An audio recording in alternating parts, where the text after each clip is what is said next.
So is this whole concept of physical versus economic occupancy completely new to you? Well, in this video, I'm going to clarify everything for you. Coming up.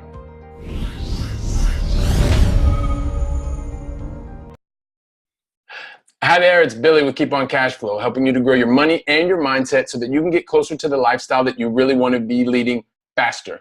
Now, on this channel, we'll be sharing weekly tips and strategy videos just like this. So you will definitely want to make sure that you subscribe to the channel if it's your first time here. And also, you're going to want to make sure that you check out the links in the comments in the section below. But as for today, I want to respond to one of the questions that came up. It's actually a comment that came up in one of our most recent weekly videos. And this comment actually comes from Regina.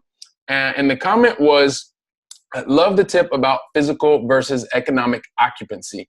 And so what I thought I would do is really give you an example so that you're clear on what the difference is between an economic and a physical occupancy, and also why that would be important for you as a buyer. So give me just a second and we're going to give you the example. So as you can see here, I wanted to talk about the difference between economic versus physical occupancy. So you can imagine that we're just going to give you a very simple example. Here, let's imagine that you have a building and it's a 4-unit apartment building. And in this apartment building, well, you have 4 units that you can see here. So each of the units is physically occupied, which means that there's actually a family living in this probably 2-bedroom, 1-bath apartment. So it's 100% occupied physically.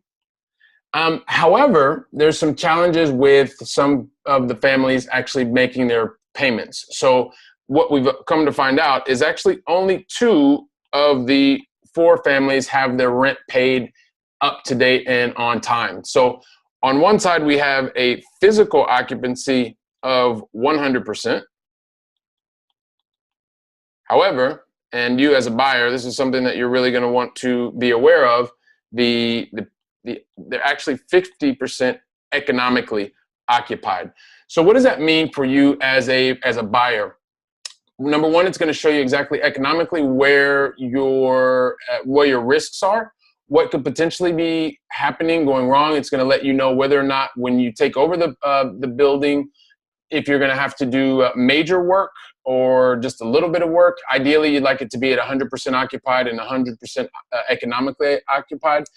Doesn't really happen that frequently, but basically what it does is it lets you know, once again, the amount of risk or the amount of opportunity that exists within a certain opportunity as you look to take over a multifamily building. So hopefully this is really clear for you. And it is, once again, it's one of the things that's really important between physically occupied and economically occupied.